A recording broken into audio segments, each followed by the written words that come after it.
Boa tarde, irmãos. Graça e paz. Desafio falar para pastores, principalmente depois do almoço, né? Mas eu queria convidar vocês, vamos estar orando. Feche teus olhos rapidamente. Senhor, nós nos rendemos a Ti. O Senhor sabe que todos nós que estamos aqui somos completamente dependentes do Senhor. Senhor, o que nós seríamos sem a Tua presença, sem o Teu Espírito? Pai, que nada que é nosso, nada que é pessoal, venha atrapalhar ou ofuscar aquilo que o Senhor quer fazer neste lugar. Nós reconhecemos que Teu é o domínio, Tua é a glória, Teu é o poder, a vontade é do Senhor, e nós só queremos ser obedientes à Tua voz nesse lugar. Pai amado, não permita que nada que há em mim atrapalhe ou interfira naquilo que o Senhor quer fazer. Leva cativo todo espírito nesse lugar ao Teu senhorio.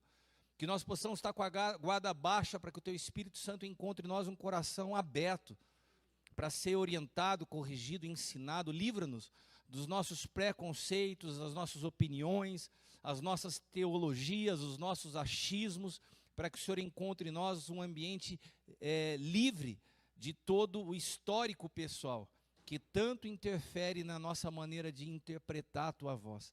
Nós nos rendemos ao Senhor nessa tarde. Estamos sujeitos à Tua voz, Espírito Santo. Amém. Amém. Irmãos, boa tarde, meu nome é Cristiano, como a pastora Zelinda disse. Também sou lá do Ministério Sonho de Deus de Taubaté, filho espiritual do apóstolo L. E tenho 50 anos de idade, estou há 25 anos, metade da minha vida, servindo no ministério. Né? E durante todo esse tempo tenho o mesmo pastor, estou na mesma igreja, sou casado com a mesma esposa, e isso já é um milagre hoje em dia.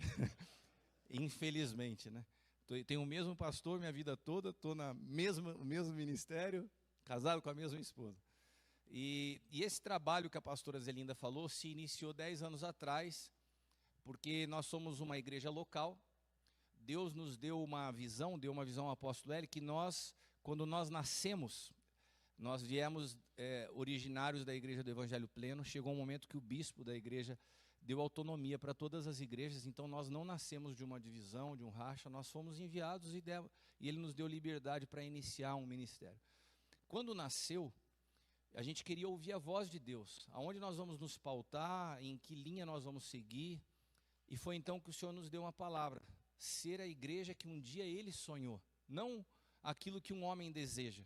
Então o nosso desafio ao longo de todos esses anos, são mais de 15 anos, é procurar ouvir a Deus em tudo que vai fazer. Parece óbvio para nós pastores, mas hoje há 10 anos cuidando de pastores, infelizmente eu tenho um diagnóstico bastante preciso, porque eu lido com pastores de diferentes denominações, cidades, regiões e nações, e o que eu tenho visto com muita frequência é que a maioria dos pastores já não ouvem a Deus nas suas tomadas de decisão. Então nós temos esse desafio há 15 anos de ouvir a Deus em tudo o que fazemos. E uma das coisas que o Senhor falou é o seguinte para nós quando iniciamos: vocês não serão uma denominação. Vocês estão proibidos de abrir outra igreja Sonho de Deus fora de Taubaté. Porque eu quero que vocês sirvam ao corpo de Cristo. E todas as vezes que o espírito denominacional começa a envolver um sistema, parece que os interesses da denominação vão ficando maiores que os interesses do corpo.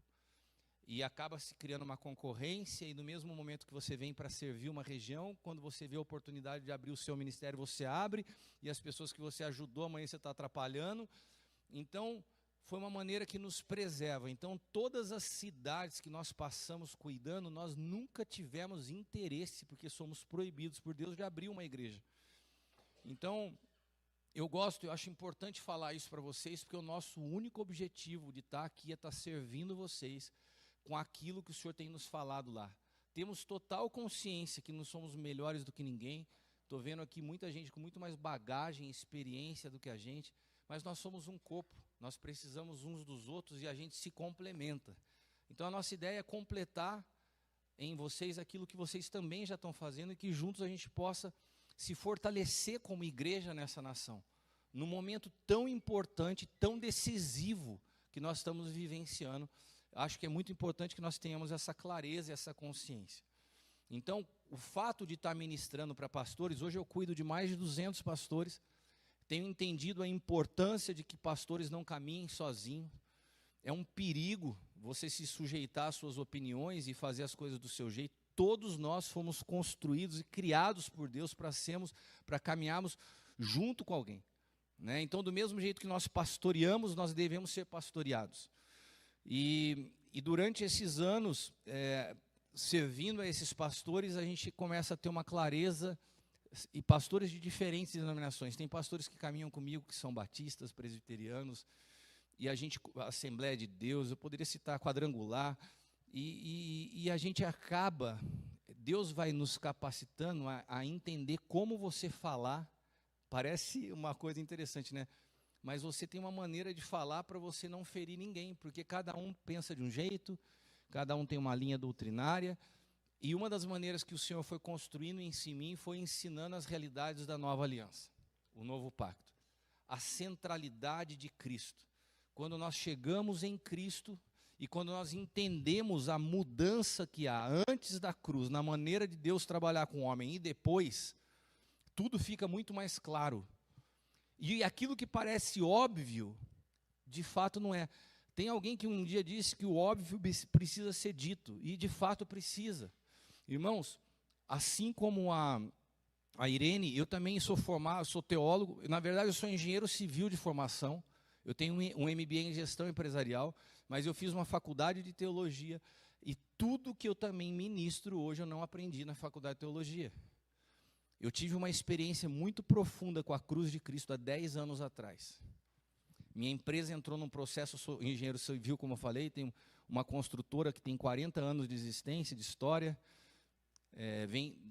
Começou no meu pai, eu assumi como diretor da empresa, uma empresa que ficou entre as 100 maiores construtoras do país, e há 10 anos atrás, num processo complexo que nós vivemos, nós entramos em recuperação judicial. Você pedir recuperação judicial de uma empresa de expressão numa cidade do interior, vocês imaginam o nível de sofrimento e de angústia que eu passei, ainda mais sendo ministro do Evangelho. As primeiras perguntas que se fazem é: ele não é um homem de Deus? Cadê Deus na vida desse homem? E essas perguntas que me faziam, eu levava para Deus. Eu falei: Senhor, é verdade, cadê o Senhor nessa hora? O que está acontecendo? Eu nunca tive problema de generosidade, de ofertar, de dizimar. E o que é isso? É o diabo que está tocando a minha vida? Até o dia que o Senhor falou: não sou eu. Eu vou te conduzir a um processo de morte. Irmãos, quando Deus falou isso para mim, eu já tinha 15 anos de ministério. Eu falei: mas calma aí, eu pensei que eu já estava morto. O Senhor falou: não, você vai conhecer a cruz agora. Quando eu passei essa experiência, o Senhor me falou: anota tudo que você vai viver. Eu nunca escrevi, eu não sou escritor, eu sou engenheiro de formação.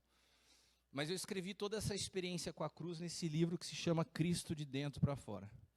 Uma ruptura com toda a minha maneira de ver o Evangelho, para que o Senhor se revelasse a mim de uma forma muito diferente do que eu imaginava. Uma experiência transformadora que seguiu depois com esse livro Cristo de Dentro para Fora, o poder da ressurreição. O Senhor falou assim: você está entendendo na prática agora o processo de nascer de novo. E quando você nasce de novo, você tem que aprender a viver. Então, o poder da ressurreição é como viver agora como um ressuscitado sobre a face da terra, não mais debaixo da influência da velha natureza. Depois eu escrevi esse terceiro livro que eu quero tratar com vocês nessa tarde, que se chama Engenharia da Graça. Deus me mostrou na Bíblia todos os princípios de edificação que Deus tem estabelecido para edificar a igreja. E a analogia com a engenharia me deu muita clareza para entender. Então esse livro é um livro de eclesiologia. E pode parecer uma loucura, mas é o livro mais necessário que eu entendo para pastores. Porque muitos de nós que pastoreamos, que servimos na igreja, não temos a clareza do que é a igreja. Não temos a clareza do que é a igreja. E por último, esse livro que se chama Maturidade e Destino. Né? Quais foram as ferramentas que Deus estabeleceu para o processo de amadurecimento do homem? Passa pela função dos 5 ministérios, mas o fim é levar o homem à estatura de Cristo. E muitos de nós temos uma visão limitada dos 5 ministérios. Eu não sei se foi a Irene quem que falou aqui, né? Falou assim: não é todo mundo que é chamado para ser apóstolo, profeta. Essa visão de achar que apóstolo, profeta é ministrar e função dentro da igreja é uma visão restrita. Os 5 ministérios, inclusive, você pode exercer ele a partir da sua casa. Como você pode fazer a graça pastoral ser efetiva no teu cuidado com os filhos? Como você pode fazer a graça profética ser uma ferramenta poderosa nas tomadas de decisão na tua vida, na sua empresa?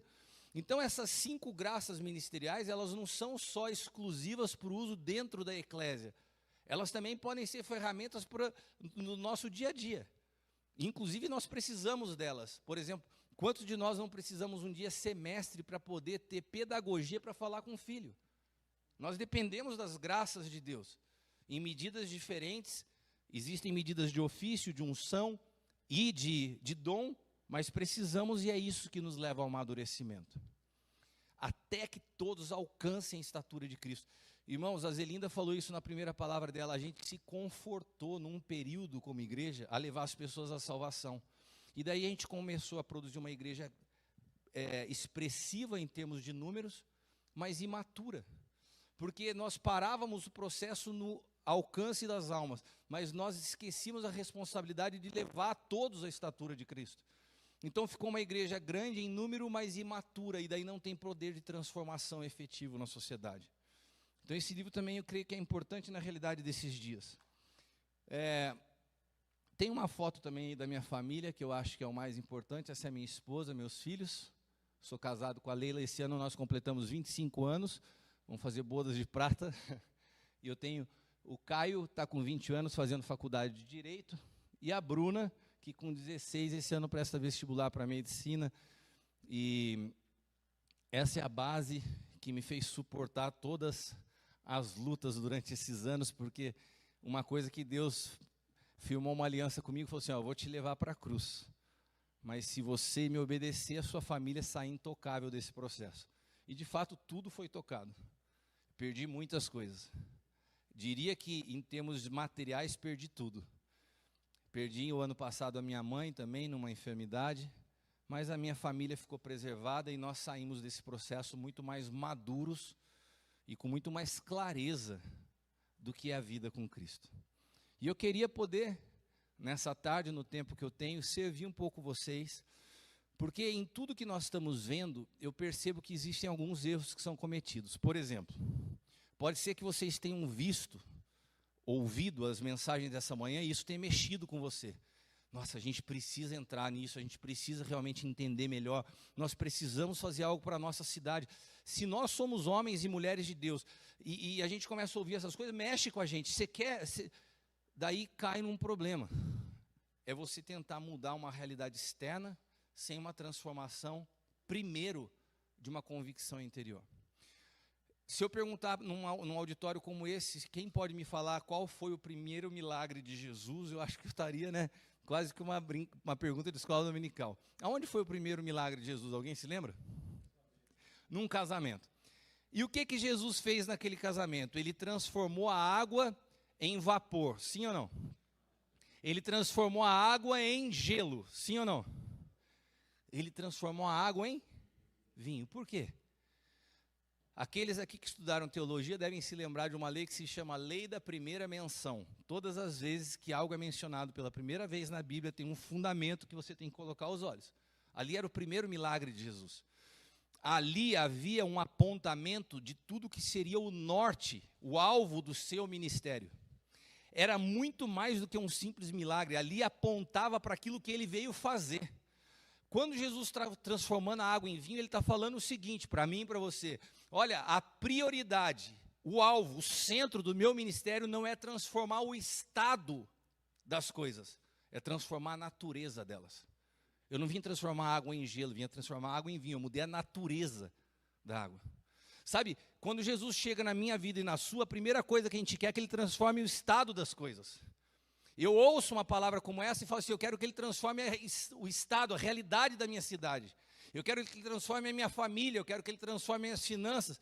E o Senhor fala assim, não, o princípio começa de dentro para fora. Primeiro eu transformo a natureza. Primeiro eu transformo o interior e depois, como consequência, uma transformação exterior. E por que é importante a gente entender isso? Porque senão a gente vai cometer o mesmo erro que alguns homens de Deus no passado, no evangelho, cometeram, que é tentar entrar na política, fazendo uma transformação externa sem uma transformação por dentro.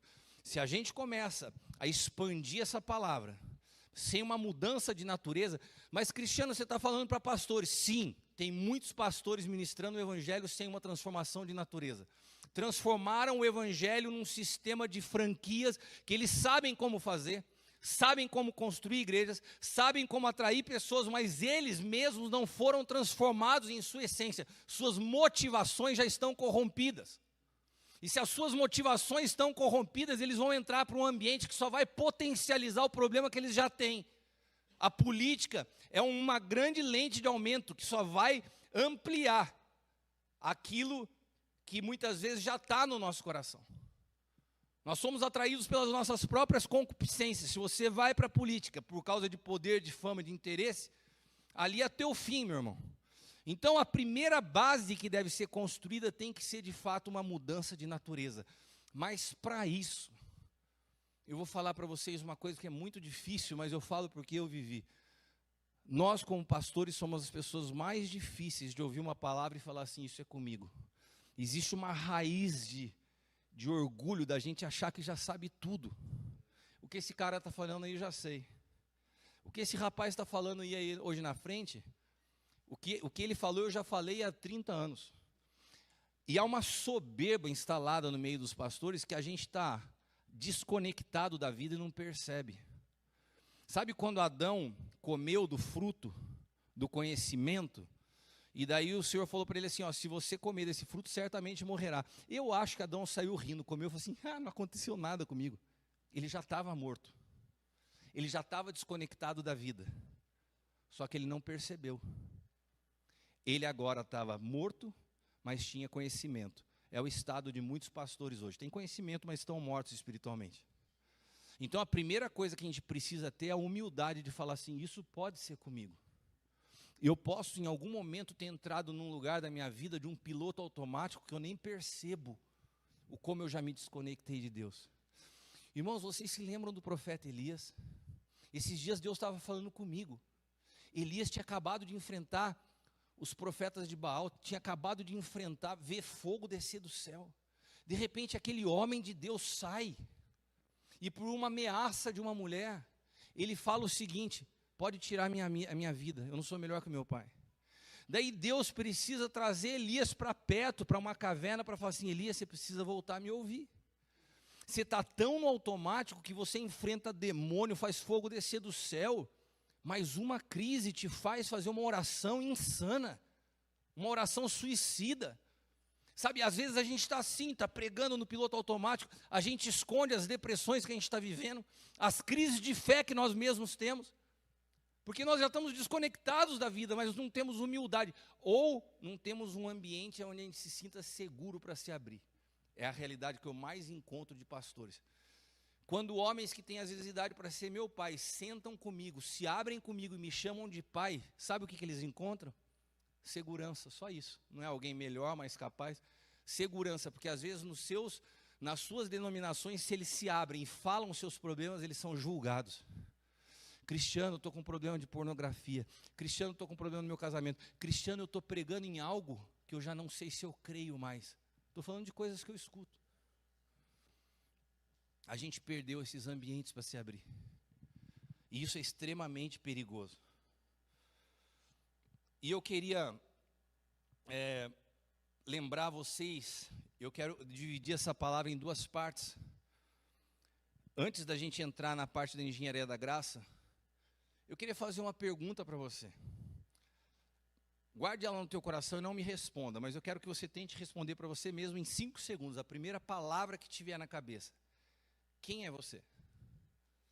O que você me responderia se eu te fizesse essa pergunta e te chamasse aqui para falar em 10 segundos? Quem é você? Certa vez Jesus estava andando com seus discípulos e ele falou assim, o que dizem os homens que eu sou? Os discípulos ao redor dele começaram a falar, uns dizem que você é João Batista, outros dizem que é Elias. Tinha uma galera que até chamava Jesus de Beelzebu. Daí Jesus olha a resposta deles e falou, muito bem. Não consigo ter unanimidade com ninguém. Jesus não estava com crise de identidade. Jesus estava nos deixando uma lição ali. Daí, na sequência, ele faz outra pergunta. Qual era? E vocês que estão do meu lado aqui? E vocês? O que vocês pensam de mim? Daí fica um silêncio, igual vocês estão aqui comigo. Daí está um silêncio, de repente, quem se levanta? Ele mesmo. Pedrão levanta a mão. Pedrão era o corajoso, o cara que se arriscava. Ele ia do 8 a 80 em 10 segundos. E ele fala assim, tu és o Cristo. E daí Jesus olha para ele e fala assim, Pedro, vou te falar uma coisa. Você foi tão bem nessa, que eu quero te dizer, não foi você que falou. Isso é impossível de estar na tua mente, foi o Espírito Santo que te soprou. É. Eu acho que ele fez exatamente isso agora com o acesso. Mas, naquele momento, Jesus estava nos mostrando algo. Pastores, ninguém tem condições de afirmar quem você é. Te digo mais, nem quem está do teu lado tem condições de falar quem é você. Só o Espírito Santo, porque ele veio unicamente com a função de revelar a mim e a você a nossa identidade eterna. E nós não temos clareza dessa identidade. Quando eu perguntei, essa pergunta que eu fiz para vocês, para um pastor de 66 anos de idade, que veio no meu gabinete se aconselhar comigo, eu falei, ele queria que eu cuidasse dele. Eu falei, tá bom, deixa eu te conhecer, quem é o senhor? Ele virou para mim e falou assim, olha, eu pastoreio tantas igrejas. Eu falei, não perguntei quantas igrejas o senhor pastoreia. Eu falei, quem é o senhor? Ele falou assim, eu tenho tantos anos de ministério. Eu falei, não perguntei quantos anos de ministério o senhor tem. Eu estou perguntando quem é o senhor. Sabe o que aquele homem fez? Ele começou a chorar e falou assim, Cristiano, eu não sei te dizer quem eu sou. A minha identidade foi engolida no ministério, eu não sei te dizer. E chorando, um homem de 66 anos de idade. Sabe, meus irmãos, muitos de nós estamos assim, a gente afirma a nossa identidade enquanto as pessoas frequentam os nossos cultos. A primeira pergunta que um pastor faz quando encontra outro pastor é quantas pessoas tem, quantos membros tem na sua igreja? Sabe o que é isso? Isso é sinal que a nossa identidade está distorcida. Quem afirma a identidade de alguém em números? Eu sei alguém na Bíblia. Uma vez Jesus chega para um endemoniado na ilha de Gadara e fala assim, quem é você? E ele fala assim, nós somos uma legião. Daí Jesus falou para ele assim, olha, assim como o apóstolo Cristiano diz, eu não estou perguntando quantos vocês são, estou perguntando quem é você. Qual é o espírito que te faz afirmar a identidade nos teus números? O mesmo daquele gadareno. Quem precisa de número para afirmar a identidade não é o Senhor. Quando nós precisamos falar da conta bancária, das coisas que a gente tem, de quantas igrejas possuímos, de quantas pessoas nos seguem, de quantos seguidores temos na internet, o espírito que está nos impulsionando não é o espírito do Senhor. A palavra de Deus, ela nos fala que o espírito, Deus enviou o seu espírito, e o seu espírito veio debaixo da lei para resgatar os que estavam debaixo da lei. E esse espírito que foi nos dado é o espírito de adoção que clama, Abba, Pai. E esse mesmo espírito testifica ao nosso espírito que nós somos filhos de Deus. Qual é a obra do Espírito Santo? Revelar a nós mesmos a nossa identidade eterna. Não é o teu número, não é o teu título, não é se você é bispo, pastor, apóstolo. Você precisa entender o que é ser filho. E aquilo que parece óbvio para nós, pastores, nós não vivemos. Porque nós continuamos ainda precisando de realidades externas para afirmar uma identidade que nós não temos. Porque muitos de nós fomos tão marcados na nossa história que tudo que a gente faz é para tentar provar algo ou para tentar ser aceito. Eu conheço inúmeros casos, não é nenhum nem outro, de pastores que estão fazendo do ministério a sua vitrine de aprovação pessoal. Homens que foram rejeitados por seus pais, homens que passaram por problemas familiares, homens que foram desdenhados na sua infância e adolescência numa família com um monte de filhos, e agora através do ministério eles falam assim, viu como eu consegui sucesso? Eles usam da igreja para mostrar quem são. Pessoas que nunca tiveram voz, pessoas que nunca tiveram autoridade nas suas profissões, e encontraram num púlpito, um microfone, algumas pessoas que os ouvem e eles se sentem realizados. Porque agora conseguem ter uma autoridade que nunca tiveram. Mas isso não é a identidade que Deus construiu em nós eterna. Isso é uma necessidade de vencer as marcas que nós carregamos na vida. Por isso nós precisamos urgente de um encontro com a cruz. Porque só a cruz pode zerar a nossa história e nos dar a possibilidade de nascer de novo numa nova natureza que não precisa provar nada para ninguém. E daí nós estamos habilitados para a obra do ministério. E é aí que a Bíblia fala, nós somos chamados para ser ministros competentes de um novo pacto. O que é um ministro competente? É um cara bom, é um melhor que o outro? Não. É o que foi habilitado pela cruz e hoje se move não nas suas marcas, mas numa nova natureza. Porque senão, você já viu essa expressão assim, aquela igreja é a cara do pastor. Daí o pastor é um cara mais jovem, tatuado, a igreja tem um monte de gente jovem tatuado. A igreja não tem que ter a cara do pastor, a igreja tem a cara do Senhor dela, que é Cristo. Quando você pega numa igreja, você vê senhores de idade, jovens, adolescentes convivendo, você fala, é uma igreja saudável. Não é uma igreja tribal, uma igreja de nicho. A igreja, ela tem a multigraça de Cristo distribuída, e esse convívio junto que é extremamente importante, que produz legado, que produz ensinamento, que gera hombridade dos mais novos. Mas como nós ainda não fomos marcados pela cruz, muitos de nós temos uma identidade distorcida. Nós vemos todos os dias nascerem milhares de denominações que são, na verdade, a expressão de uma identidade distorcida do seu líder, que não está procurando ouvir a Deus em como fazer, está simplesmente colocando as marcas, cicatrizes, experiências pessoais na edificação de um ministério. Isso é um problema, irmãos. E quando nasce esse problema, Deus começa a falar, então, não estou falando quando nasce, começa, né? Mas Deus começou a me falar desse problema quando eu comecei a escrever esse livro, Engenharia da Graça, né? E eu quero ler para vocês o texto base, que está lá em 1 Coríntios 3, capítulos do 10 ao 15. Segundo a graça de Deus que me foi outorgada, eu como prudente construtor, guarde essa palavra, prudente construtor. Quem é que está falando esse texto aqui? Guarde isso, quem está falando esse texto? Então Paulo está se autodenominando como? Paulo está se autodenominando prudente construtor, amém? Está claro para todo mundo? A graça de Deus que me foi outorgada, eu como prudente construtor lancei o alicerce e o outro está edificando sobre ele. Entretanto, reflita bem cada um como constrói, porque ninguém pode colocar outro fundamento além do que está posto, qual é Jesus Cristo. Se alguma pessoa edifica sobre alicerce usando ouro, prata, pedras preciosas, madeira, feno ou palha, sua obra será manifesta, porquanto o dia trará a luz, pois será revelada pelo fogo, que provará a qualidade da obra de cada um. Se a obra que alguém construiu permanecer, ou seja, legado geracional, tudo que você faz e acaba em você, prova que foi você que fez e não o Senhor. Tudo que você faz e tem um legado geracional, foi Deus que fez na sua vida. Deus não faz nada para uma geração.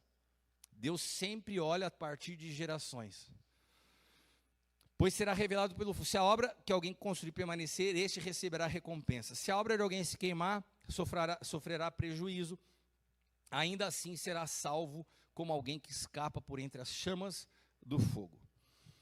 Paulo está falando de um texto que ele se autodenomina como prudente construtor. Se você for olhar essa palavra construtor que Paulo utiliza no texto original, é a palavra arquitecton. Se você fosse traduzir essa palavra arquitecton para português, qual palavra você utilizaria? Arquitecton. Você traduziria no português, qual que é o mais próximo para a gente? Arquiteto. Por que a Bíblia traduz como construtor? Porque, na verdade, a palavra arquitecton, utilizada por Paulo, era a palavra utilizada na época pelo cara que supervisionava a obra, o construtor. Não era também o que executava, não era o que punha a mão na obra. Era o supervisor da obra. A palavra mais adequada nos dias atuais seria a palavra engenheiro. Eu me lembro que um dia eu estava passando em frente a um prédio e eu falei para minha filha ainda pequena assim, falei assim, olha filha, esse prédio é o papai que está fazendo. Era um prédio que a nossa construtora estava fazendo. Daí ela virou para mim e falou assim, não acredito. Eu falei, por quê? Ela falou, nunca vi você chegar em casa sujo, com a mão suja. Eu falei, você tem razão. Quando eu falo eu estou fazendo, filha, é que a empresa está fazendo e o meu papel é administrar, mas eu de fato não executo. Ela entendeu algo que às vezes a gente não entende. Paulo está falando de uma obra de um supervisor, de um engenheiro. O engenheiro não é o cara que executa com a mão, mas é o cara que supervisiona e administra para que tudo saia de acordo com o desenho. Essa é a palavra arquiteto. Agora, se você for para Hebreus, daí Hebreus não fala mais de Paulo, ou não fala da obra apostólica. Hebreus fala da figura do próprio Deus. E a Bíblia fala que Deus é o arquiteto e edificador. Só que a palavra arquiteto, utilizada no texto de Hebreus, que alguns escritores entendem que foi o próprio Paulo que escreveu Hebreus, a palavra já não é arquitecton, é a palavra teknites. E essa palavra arquiteto e edificador, do teknites, daí sim, essa palavra teknites é a palavra utilizada para pessoa que faz o desenho ou o projeto de uma obra. Então aqui a gente começa a entender bem claro, Deus tem uma obra, tem uma função apostólica para a igreja e tem uma função que é só de Deus. Ele se apresenta como arquiteto e edificador. A palavra arquiteto utilizada em Hebreus é de fato para alguém que faz o desenho, que concebe o projeto de algo. Alguém aqui já teve a oportunidade de construir uma casa, sim ou não? Sua casa e tal. Provavelmente você fez um projeto de arquitetura, contratou alguém. É a minha vida, eu só faço isso a vida toda construindo. Você quer ver uma coisa interessante de você refletir comigo e você vai entender a igreja? Qual que é a função do arquiteto? Fazer um projeto. E qual é a função do engenheiro? Administrar a obra para que essa obra seja executada exatamente de acordo com o projeto. E daí tem o executor, que é o que vai na obra lá, o que vai fazer de fato. Só que a Bíblia fala uma coisa, Deus é o autor do projeto e o executor. Quantos aqui já ouviram a expressão? Vocês já ouviram e já falaram, nós já falamos muitas vezes. E aí, meu irmão, como que você está? Ah, estou aí, estou na benção, fazendo a obra. Quantos aqui estão fazendo a obra de Deus? Irmãos, essa é uma expressão que já está na nossa boca. Estamos fazendo a obra, e glória a Deus, aleluia. Daí você vai falar assim, pô, ele falou que está errado. Não, não quero ficar falando que está certo ou errado, só quero dizer para vocês que tem expressões que a gente usa que não são as mais adequadas, né? Mas você vai entender por quê. Imagina que você vai começar a fazer uma casa dos teus sonhos e contrata um arquiteto. Que o meu irmão aqui, como você chama? Marcos? O Marcos é um arquiteto. Chamei o Marcos e Marcos, eu quero uma casa assim, ó, fachada de vidro, concreto, piso de madeira, cor bem neutra, cinza, branco, tal. Daí você faz o desenho, olha e fala, perfeito, Marcos, eu vou fazer o seguinte, eu não gosto de obra. Então eu vou viajar, eu vou ficar 6 meses, quando eu voltar, eu quero a casa exatamente conforme o projeto aqui. Tudo definido? Tudo definido. Então o Marcos vai fazer para mim. Daí eu estou viajando. E o Marcos começa a fazer a obra e fala, cara, não gostei desse piso de madeira, eu vou tacar um porcelanato aqui. Daí ele olha para a fachada de vidro e fala, eu vou tacar aqui uma parede preta, vermelha e branca em homenagem ao São Paulo que foi campeão da Supercopa. Né? Não, só estou dando exemplo, irmãos, não quero gerar polêmica. Né? Daí... A esposa dele é decoradora e chega lá e fala assim, amor, não gostei muito dessa parede preta, vermelha, vamos tacar uma parede verde. Daí o Marcos vai lá tocando a obra, leva a esposa dele para ver e vai fazendo. Passa 6 meses e eu volto de viagem. Eu vou ver a casa que eu encomendei o projeto, que era para executar de acordo com o que eu pedi. Daí eu chego lá, quantos acham que eu vou ficar feliz? O Marcos vai falar assim para mim, Cristiano, seguinte... Está aqui a casa, eu fiz do jeito que eu imaginei que você pudesse gostar. Eu vou ficar feliz dele fazer o melhor dele para mim, ou eu vou ficar bravo com ele porque eu só queria que ele fizesse o que eu pedi para ele? Só se eu for São Paulino. Como Deus não é São Paulino, quando Deus te encomenda uma obra e você começa a fazer do seu jeito, você acha que ele fica feliz ou ele fica irado? Olha, deixa eu falar uma coisa para vocês, muitas igrejas se transformaram em puxadinhos que nós construímos a partir do que a gente acha que é a igreja. A partir dos nossos gostos pessoais. A gente começa a fazer, Deus tem um desenho pré-estabelecido do que é a igreja. A gente não para ouvir, a gente vai fazendo a partir dos nossos traumas. Naquela igreja eu sofri com isso, agora eu vou fazer a minha igreja, eu vou fazer do meu jeito. Naquela igreja falavam muito duro de dízimo, na minha eu não vou nem falar de dízimo. Você vai construindo as suas leis, você vai fazendo do seu jeito, você vai criando a sua metodologia. Eu não gosto de política, não vou trazer política para dentro da igreja, você não tem que gostar. O Senhor da igreja que te contratou para poder estar na obra dele, ele tem um modelo. Você sabe qual é o modelo? Se você não sabe, só obedece. Se você sabe, então você pode ser chamado para um outro estágio, que é o estágio de engenheiro, de administrador, de alguém que vai colaborar para a obra daquele que encomendou a obra.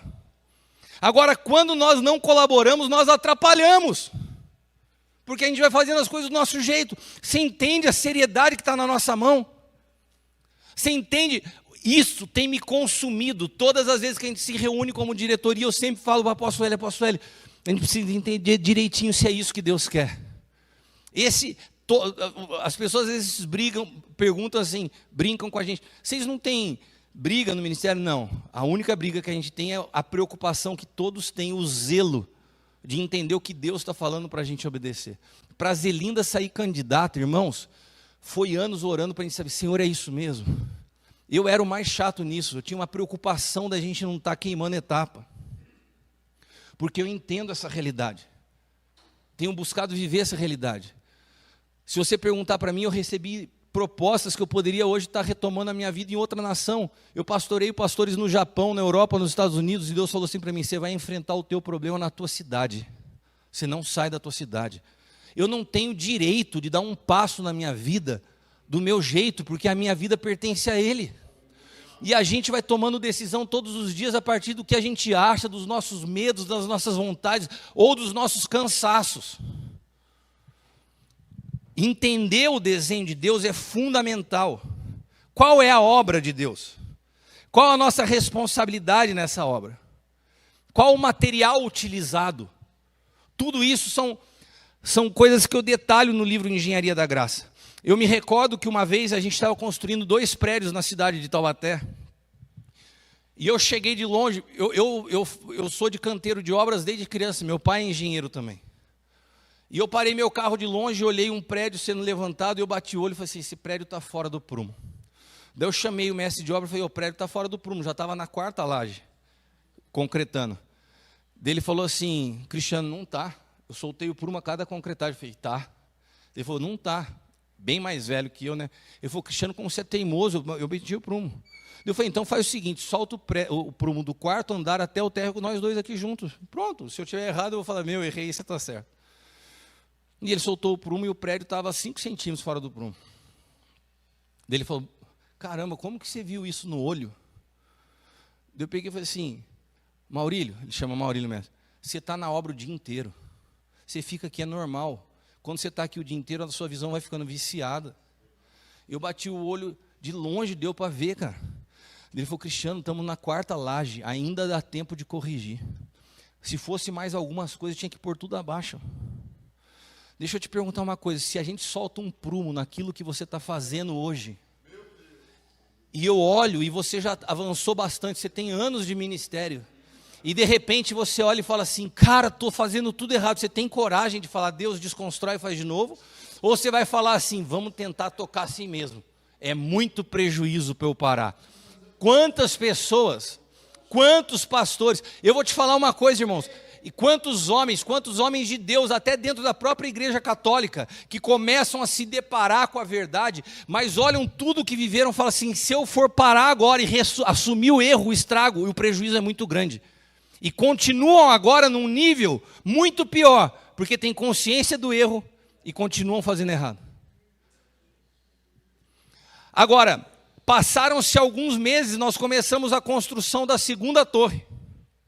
E quando a gente começou a construção da 2ª torre, eu não ia na obra todos os dias, eu era supervisor. O Maurílio estava lá de novo. E eu chego depois de 3 meses de obra, a obra está lá no 3º andar, 3ª laje. Pus o carro no mesmo lugar. E pasmem, o prédio estava fora do prumo. Só que agora tinha uma coisa muito interessante. O primeiro prédio que estava exatamente no prumo já estava pronto. Quando eu chamei o Maurílio, eu falei assim, agora você não precisa pôr prumo. Ele falou, por quê? Eu falei assim, agora é só você olhar, tem um prédio no prumo do lado ali, ó. Ele bateu o olho e falou assim, caramba. Sabe o que é isso, irmãos? Deus não nos chamou para nos tornarmos críticos da própria igreja. Tem gente que começa a entender algumas coisas e se torna um chato na internet, começa a bater em todo mundo, criticar pastor, a gente começa a ver o tal do fogo amigo. O cara, em nome da defesa do evangelho, ele começa a criticar os próprios irmãos, achar que está tudo errado. A única coisa que Deus nos chamou foi para edificar no prumo. Quando você edifica no prumo, a obra no prumo denuncia o que está fora do prumo. Não somos nós que ficamos denunciando o que está errado. A nossa responsabilidade é fazer o certo. Se você faz o certo, automaticamente você manifesta o errado. Agora, o problema é que muitos de nós não sabemos com clareza qual é esse projeto de Deus. E não é só um problema nosso. Os discípulos uma vez chegaram para Jesus e falaram assim, Jesus, o que nós precisamos fazer para realizar as obras de Deus? A Bíblia não tem expressão, não tem som, mas às vezes eu consigo ouvir. Eu imagino que Jesus respondeu para eles com uma risada, falou assim, vocês querem fazer a obra de Deus? Daí Jesus respondeu para eles assim, a obra de Deus é, ou seja, Jesus respondeu para eles assim, vocês acham que vocês podem fazer aquilo que é só Deus que pode fazer? Porque qual é de fato a grande obra de Deus? Edificar Cristo em nós. A formação, o processo que aconteceu um dia em Jesus, de menino a homem perfeito, é o que tem que acontecer em mim e em você. Essa é a obra de Deus. Edificar Cristo em nós. Quando Cristo alcança a estatura plena em nós, então a obra de Deus está recebendo um avanço. E essa obra só o Espírito Santo pode fazer, por isso que ele é o edificador, nós não podemos fazer. Nós somos apenas colaboradores. E o que nós podemos fazer como colaboradores? Qual é o maior símbolo da figura da igreja na Bíblia? Maria. Toda figura de mulher na Bíblia aponta para a igreja. É uma figura da igreja. É uma sombra da igreja. Maria é uma figura da igreja. Assim como Eva era uma figura da igreja. E quando Deus olha naquela jovem de 15 anos, alguém capaz de receber no seu ventre a semente daquele que precisaria ser levantado à sua estatura plena, o que Deus buscou e encontrou em Maria? Um ambiente puro. Repita comigo, pureza. Obediência. Se Deus encontra um ambiente puro e encontra obediência, Deus encontra os fatores necessários onde Cristo continua sendo gerado nos nossos dias. O que nós precisamos ser? Puros e obedientes. E se nós seguimos sendo puros e obedientes, Deus pode então continuar gerando Cristo em nós. Então, como pastores, colaboradores e engenheiros da graça, a nossa responsabilidade é produzir um ambiente puro, com as motivações corretas e obedientes. O resto é Ele que vai fazer. Sabe, irmãos, quando a gente se depara com uma realidade, eu faço isso, eu consegui isso, eu conquistei aquilo. Irmãos, isso é um distanciamento gigantesco do que é a graça, nós não fazemos nada. É tudo por Ele, por meio dEle, para Ele. Sabe, Ele não precisa de muita coisa, uma jovem pode dar luz ao Salvador. Um ambiente simples pode dar luz ao Salvador. Jesus não precisou de um hotel 5 estrelas, ele não precisou do estádio do Maracanã alugado com o show da Loki para falar, olha, estou chegando. Ele nasceu no estábulo, sem ninguém ver, sem visibilidade. Hoje tem pastores que só se sentem úteis e produtivos quando tem visibilidade. Não é isso que te faz efetivo, é a tua obediência e a tua pureza. Você pode dizer amém a isso? Amém. Bom, se nós entendemos que a obra de Deus é essa, que Ele é o arquiteto, que Ele é o edificador e que nós somos prudentes construtores ou administradores, fica mais claro para nós. Essa palavra dos discípulos está lá em João 6, 28 e 29. Depois, se vocês quiserem, até passo. Está tudo no livro Engenharia da Graça. Disseram, eu posso até passar o esboço, No início, eu não sei se vocês viram, o Thiago pode colocar para mim, tem lá os links das redes sociais, e eu coloco sempre lá no privado os esboços das palavras. É Cristiano Miranda AP. Ah, está aqui, mas está bem apagado. Tem no YouTube, tem no Spotify, tem no Instagram. Cristiano Miranda AP. Eu faço tudo privado, porque o meu público tem que ser quem está de fato interessado nisso, eu não quero especulador. Então, se você quiser, pode me pedir para seguir, eu terminando aqui já libero para vocês. Eu só ministro nessas áreas, irmãos. O meu encargo nos últimos anos tem que ser contribuir com a edificação da igreja. Então, eu falo muito de paternidade, de hombridade e do desenho de Deus para a igreja. E eu disponibilizo tudo isso gratuitamente, tá bom? Até, antes que eu termine, dia 17 agora de fevereiro, nós temos a reunião mensal do Aljava, que é uma reunião para pastores e líderes, lá em Taubaté. Todos vocês estão convidados, se vocês quiserem aparecer lá, às 9 horas da manhã, dia 17, no Ministério do Sonho de Deus, tem um café às 9 horas, a gente toma um café junto, daí às 10 horas começa a palavra, eu ministro por uns 30, 40 minutos, depois a gente separa, as mulheres vão num lado, nós vamos do outro, e daí a gente abre para um bate-papo, os homens fazem perguntas, e a gente vai construindo junto, as mulheres lá, e os homens do outro lado, para a gente ter liberdade de falar sobre... É um ambiente bem especial, sabe? E os filhos dos pastores ficam em outro ambiente com a pastora Zelinda. Vocês precisam ver o que tem acontecido nesse lugar com os filhos dos pastores. A realidade do que está acontecendo com os nossos filhos debaixo do nosso nariz que a gente nem imagina. Nós entendemos que os filhos de pastores têm que ser tratados de uma forma diferente. E tem tantos erros que a gente comete como pastor sem perceber, que vai criando uma barreira dos nossos filhos com a igreja.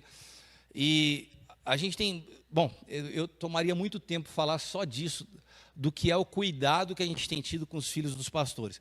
Mas, enfim, tudo que a gente está falando aqui, está tudo disponível para servir o corpo de Cristo de forma gratuita. Como eu falei, nós somos uma igreja local, nós não estamos interessados em abrir igrejas, denominações, mas de servir vocês, nossos irmãos, com aquilo que a gente tem. Se for útil para vocês, podem contar conosco, tá bom? Bom, eu não quero tomar mais tempo, tem a Zelinda e a Irene para falar ainda, mas o que eu queria, assim, é trazer para vocês uma conscientização de 2 pontos importantes. Nós precisamos entender que muitas vezes nós estamos caminhando fora da nossa identidade, e o fato de nós estarmos fora da nossa identidade nos faz compreender a igreja a partir dos nossos traumas, e a gente tem uma visão distorcida do que é a igreja. Isso não é uma falha teológica, não é que você seja uma pessoa má, ruim, não. É que muitas vezes a falta de clareza nos fez trilhar um caminho que a gente achava que era certo, mas quando você se depara com a verdade, com a luz da verdade, com o projeto, você fala assim, estava errado. E quando você se depara com a verdade, só tem 2 possibilidades.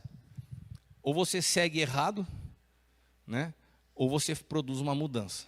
E se você segue errado, você perde uma condição que você tinha na primeira, que é você estava honestamente enganado. Agora você vai estar enganado, mas você deixou de ser honesto. Amém? Irmãos, espero que essa palavra possa ter contribuído para o entendimento de vocês, porque nós estamos tratando de um assunto bastante sério, que é o assunto da política. E nós não podemos enveredar pela área da política sem resolver essas questões de identidade e clareza do que é a igreja. Se eu não tenho clareza do que é a igreja, a hora que eu entro na política, isso se torna uma bomba relógio. E se eu não tenho clareza da minha identidade, eu sou uma pessoa muito vulnerável e frágil dentro do ambiente político. Então, esses 2 assuntos têm que estar muito bem fundamentados para que a gente possa adentrar essa área extremamente importante. Amém? Feche teus olhos, quero orar por você. Pai, obrigado por essa tarde. Que o teu Espírito continue testificando ao nosso Espírito, nos dando luz e clareza a cada um dos meus irmãos tão amados, tão especiais, com quem eu tenho a honra de compartilhar a tua palavra nessa tarde. Que o Senhor complete a obra que está sendo iniciada hoje na vida de cada um de nós, Pai, trazendo luz, clareza, e que assim nós possamos seguir avançando como um corpo bem ajustado, contribuindo uns com os outros, em nome de Jesus. Amém. Amém? Deus abençoe, irmãos.